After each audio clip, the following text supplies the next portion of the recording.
What if I told you that one country, without firing a single missile, without marching a single soldier, has already begun shifting the global power structure, and no one in the West can stop it? That's not science fiction. That's not political hype. That's real. And that country is India. When Donald Trump looks east, he doesn't just see a billion people. He sees a threat, a challenge, a force he cannot control, manipulate, or outshout. He sees something that terrifies the old power order, a nation rising and rising unapologetically. Now listen to me, because this is not about politics. This is about truth. This is about strength. And this is about why the rise of India shakes the world's most dominant voices at their core. Because India isn't asking for a seat at the table anymore. India is building its own damn table. And it's inviting the world to sit at its terms. What if I told you that while the world was looking in every direction, toward oil-rich deserts, toward rising dragons, toward aging empires, something far more powerful was rising in silence. No threat, just precision, patience, strategy. India didn't come crashing through the doors demanding recognition. It studied the room. It watched who spoke, who listened, who controlled the narrative. And then, without permission, it began shifting the very structure of global power, one calculated move at a time. This is what most people miss. Power doesn't always show up in military uniforms or boardroom suits. Sometimes it's quiet. Sometimes it wears humility like armor. And that's what makes it dangerous. Because while the world underestimated India, while they looked past the billions who were learning, building, innovating, India was preparing for something far greater than visibility. It was preparing for inevitability. You see, the old system depended on predictability, on a handful of players rotating the same script, playing the same roles. But India didn't follow that script. It wrote its own. It chose growth over attention. It chose mastery over noise. And now that it's here, leading not by force but by form, the global balance is shifting. Quietly, permanently. This is why leaders like Trump feel shaken, because they were never trained to see a silent rise. They expected resistance to look like rebellion. They never imagined it could look like self-respect, like quiet discipline, like a billion people walking forward without waiting to be invited. And now it's too late to ignore it, because India didn't ask for power. It became power. For years, India was the respectful guest, waiting, watching, taking its place at the table where global powers decided the future. It followed the rules, honored the process, played its role. But what no one realized was that while others were clinging to power, India was building something deeper in identity. Not borrowed influence, not conditional authority. Something solid, something earned. And now it no longer waits for a chair to be pulled out. It doesn't ask for entry into elite clubs built by others. It's constructing its own table. Bigger, stronger, and open on its own terms. This is where the fear starts. Because when a nation stops seeking validation and starts defining its own worth, it becomes unpredictable to those who once held control. Trump, like many in his position, built influence on dominance, on setting the agenda, leading the conversation, being the loudest voice in the room.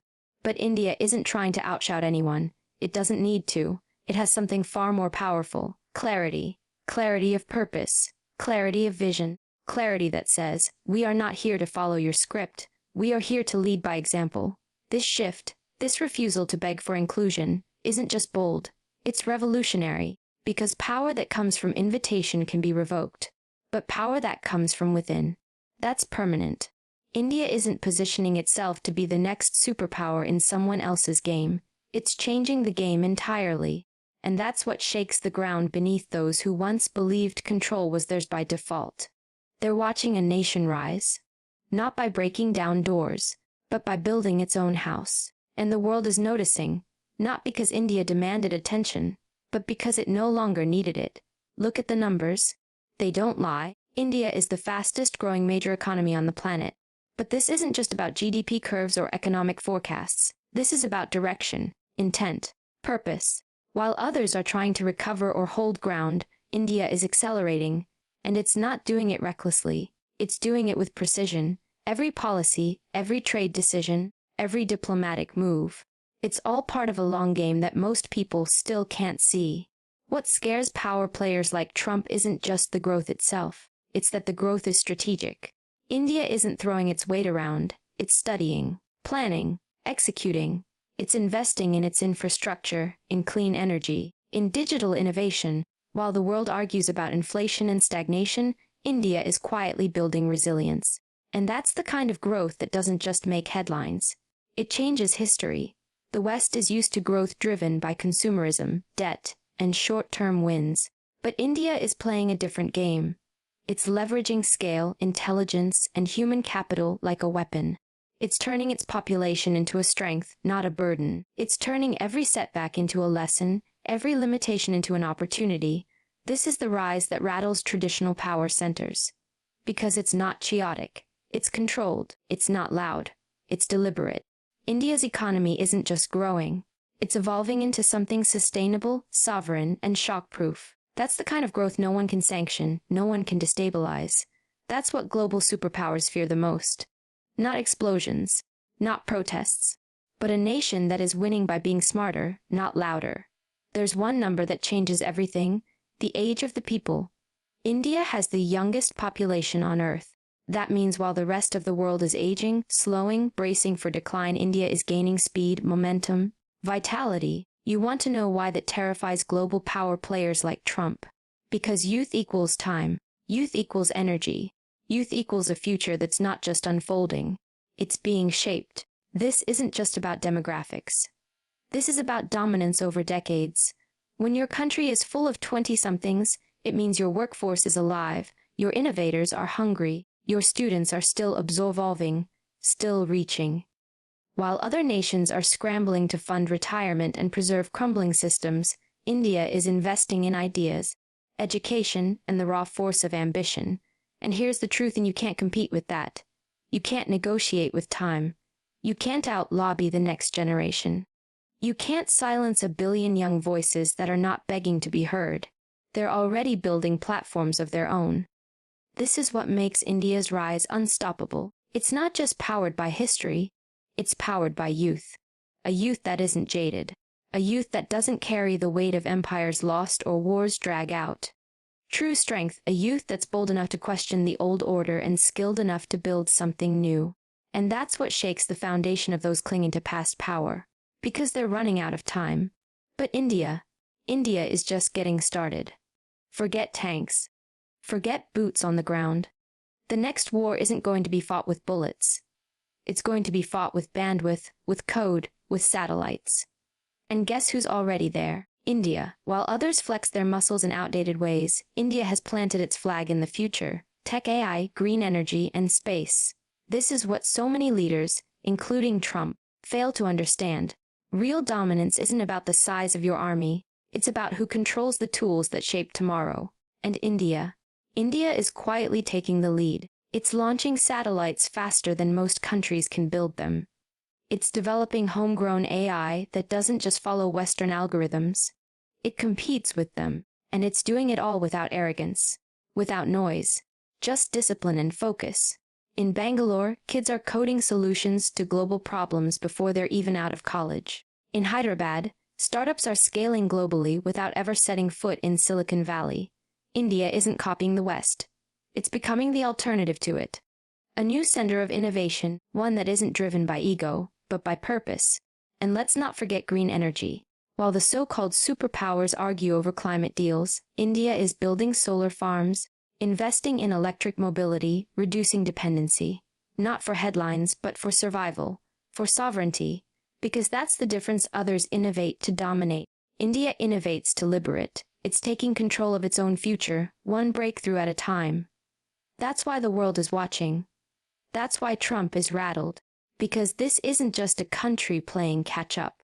This is a country leapfrogging generations of tech, jumping straight into the industries that define who leads and who follows. And make no mistake, India didn't come to follow. India's military strength doesn't roar for attention. It doesn't need to. It stands in silence, in discipline, in control, and that's exactly what makes it so powerful. Because power that knows its purpose doesn't need to prove it every day. It doesn't need to beat its chest.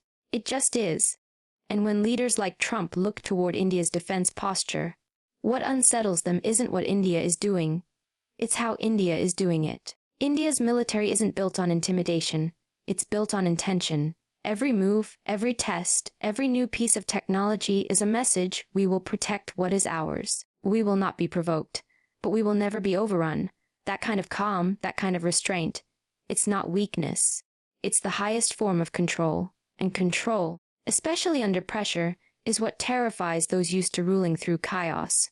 You see, India doesn't need to show off. It's not looking to expand borders or start conflicts.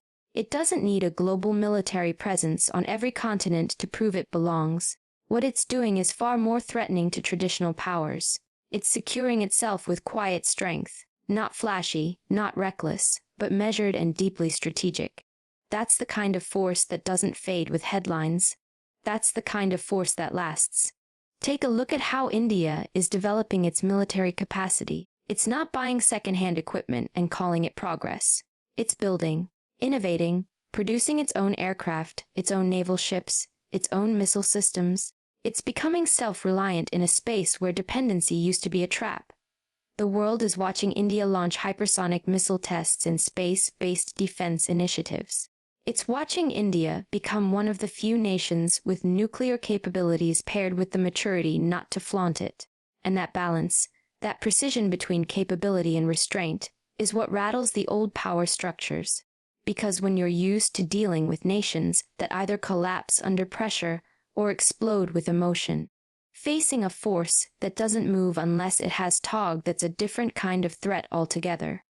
That's the kind of threat that says, we are not here to fight for attention. We are here to survive, to stand, and to last. And let's be honest, this wasn't handed to India. It wasn't invited into defense pacts with open arms. It had to earn every inch of its current position. It had to watch as the global arms trade played favorites, as tech transfers were denied, as the world doubted whether India could protect itself, let alone be a force on the global stage. And yet, India didn't beg. It didn't panic. It built, quietly, relentlessly. It built an army with grit, an air force with reach, a navy with presence, and a defense system with one message: we're not coming after you, but we are not backing down either. This level of sovereignty and military posture challenges the old script. Trump, like many Western leaders, comes from a doctrine of domination, of overpowering through sheer volume. That's not India's way. India's doctrine is defensive dominance. It's not about control. It's about protection. Protection of borders, of people, of principles. And when you defend with that kind of focus, your power becomes deeply rooted, unshakable. Look at India's military partnerships. It's not jumping into every alliance. It's not saying yes to every hand extended. It's choosing with care, forming regional defense partnerships that matter, aligning with nations based on mutual respect, not desperation. That's a level of clarity and confidence that older superpowers didn't expect from India. They expected compliance, deference. They didn't anticipate decisiveness. And then there's something most people overlook: India's internal strength, maintaining stability in a country of over 1 billion people, dozens of languages, and countless religions. That's not just military strategy. That's leadership. That's intelligence. That's knowing how to protect not just land, but identity. India's strength lies not just in its weapons, but in its unity, in the way it adapts, adjusts, and still holds together under pressure that would fracture most nations. And that internal discipline, that ability to keep moving forward despite every challenge, is military-grade resilience in itself.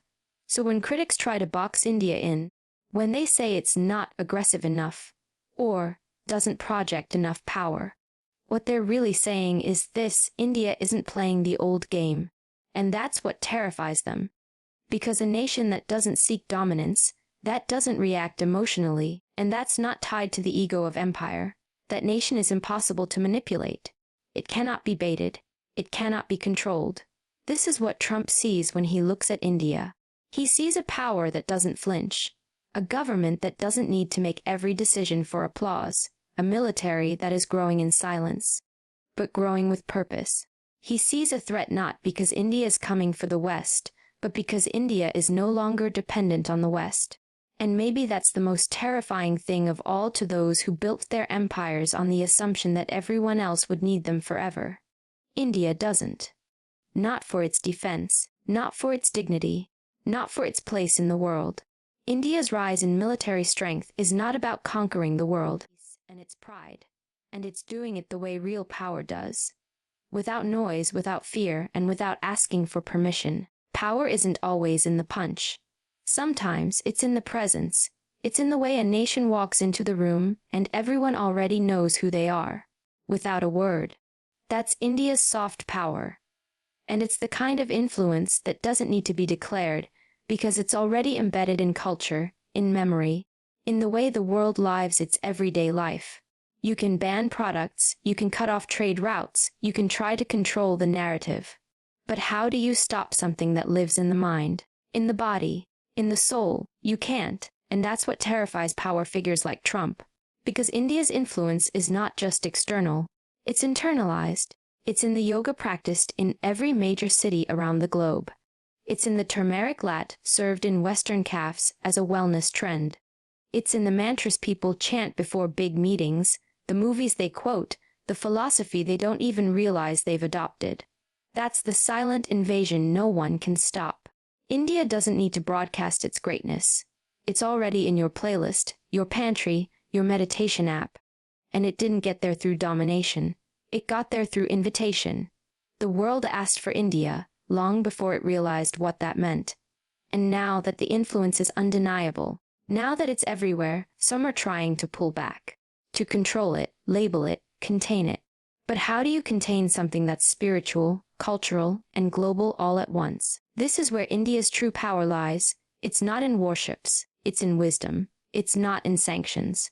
It's in stories, the kind that have lasted for thousands of years and still move people in a way no policy ever could. India leads not by force but by fascination. And when the world is fascinated, it follows. People forget. When you influence how people feel, how they think, how they see the world. That's real leadership. And India has done that without lifting a weapon, without sending troops. It has exported identity. It has embedded its values into the global psyche. And that's the kind of power that isn't just hard to fight.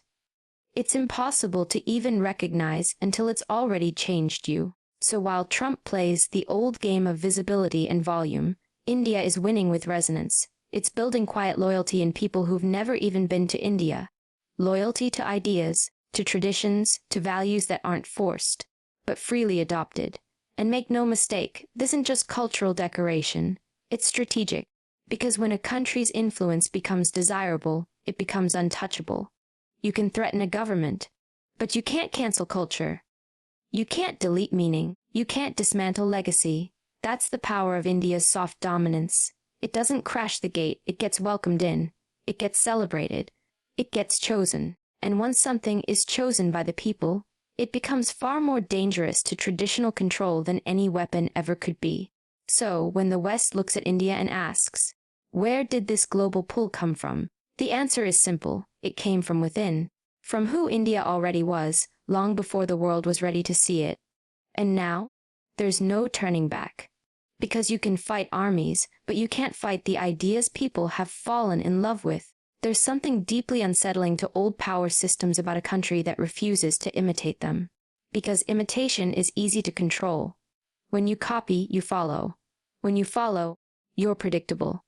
And when you're predictable, you're not a threat, you're a puppet. But India's not copying anyone. It's not trying to be America. It's not trying to be China. It's not trying to fit into someone else's version of what a superpower should look like. India is doing something far more dangerous. It's defining its own model. And that model is messy, complicated, beautiful, and absolutely original. It's democratic, even when it's chaotic. It's spiritual, even as it builds satellites. It's ancient, but fully digital.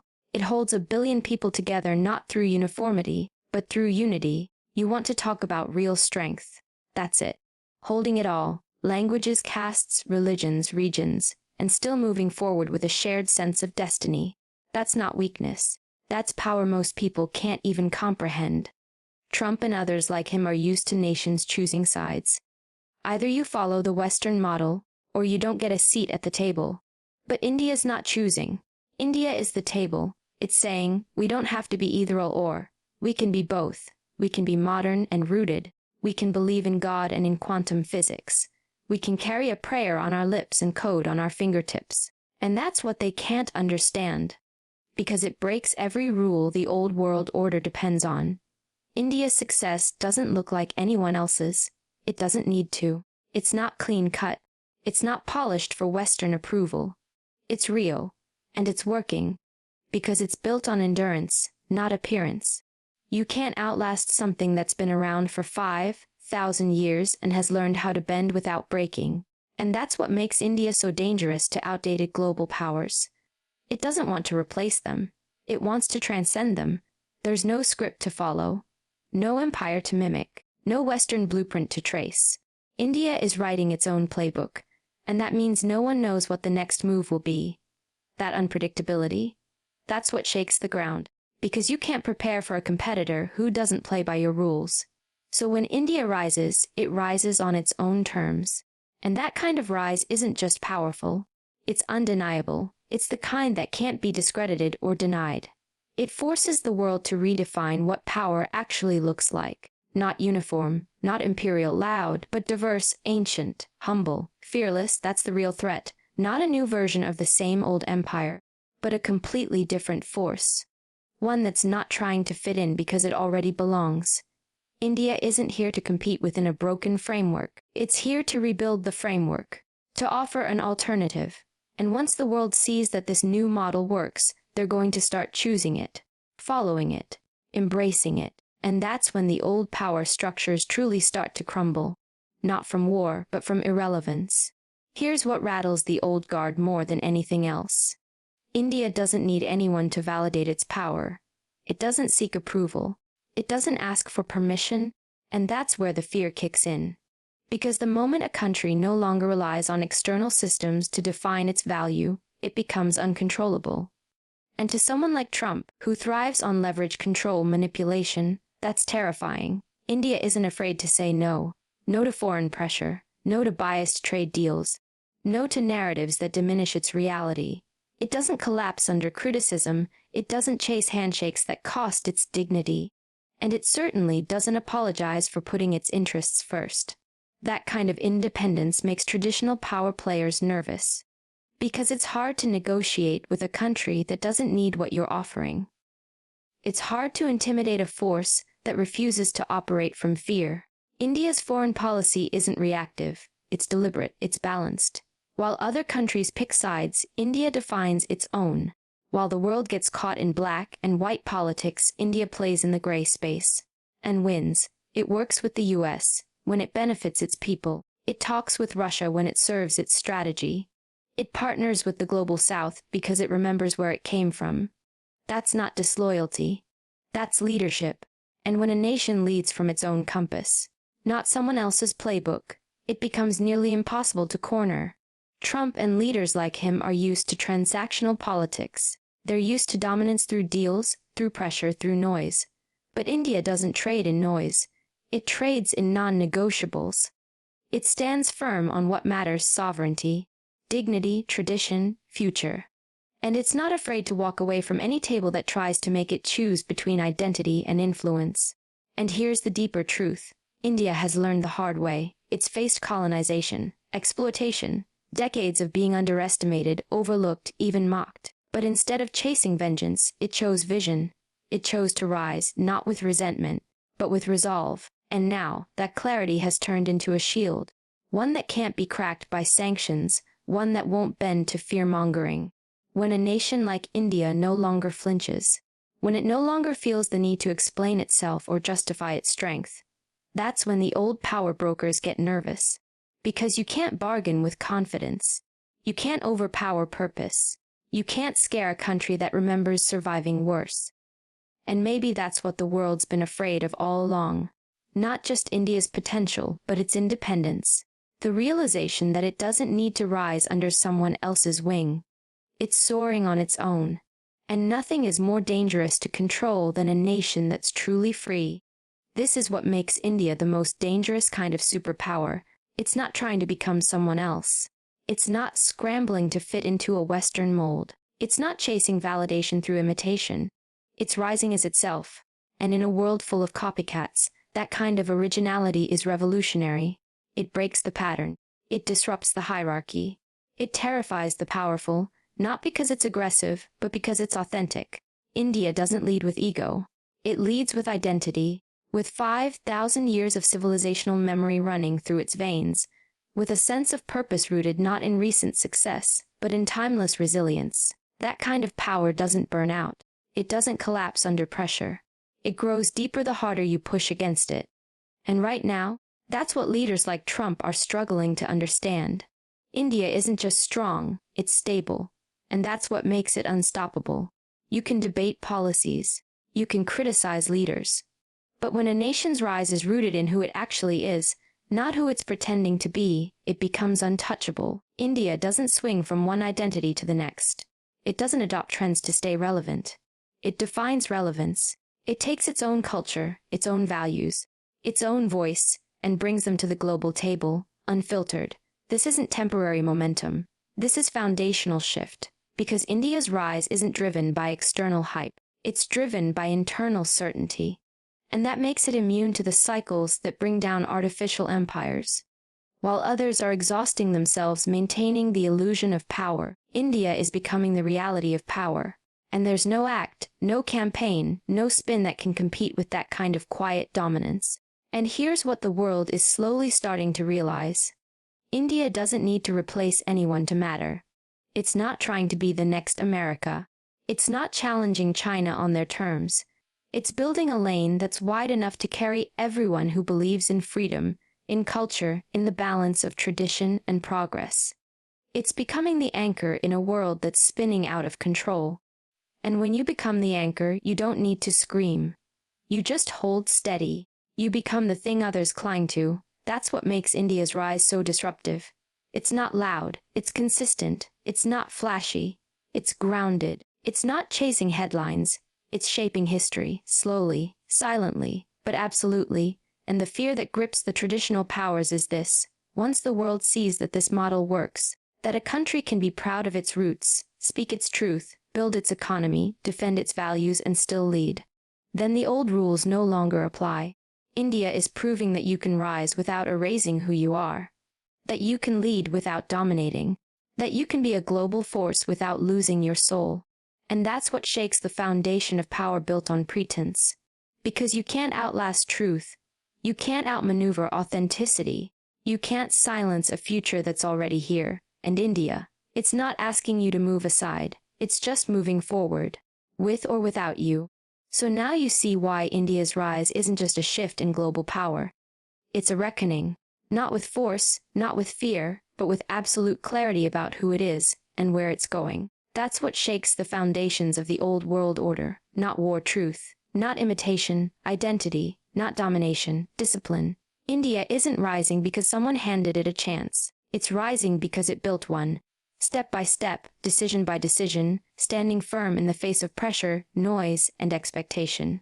That's what real power looks like. And that's why someone like Trump, who depends on disruption and control, sees India not just as a rival, but as a threat. Not because India is coming for the world, but because it's no longer letting the world come for it. This isn't a movement. It's a movement, and the world better be ready. Because India isn't just rising,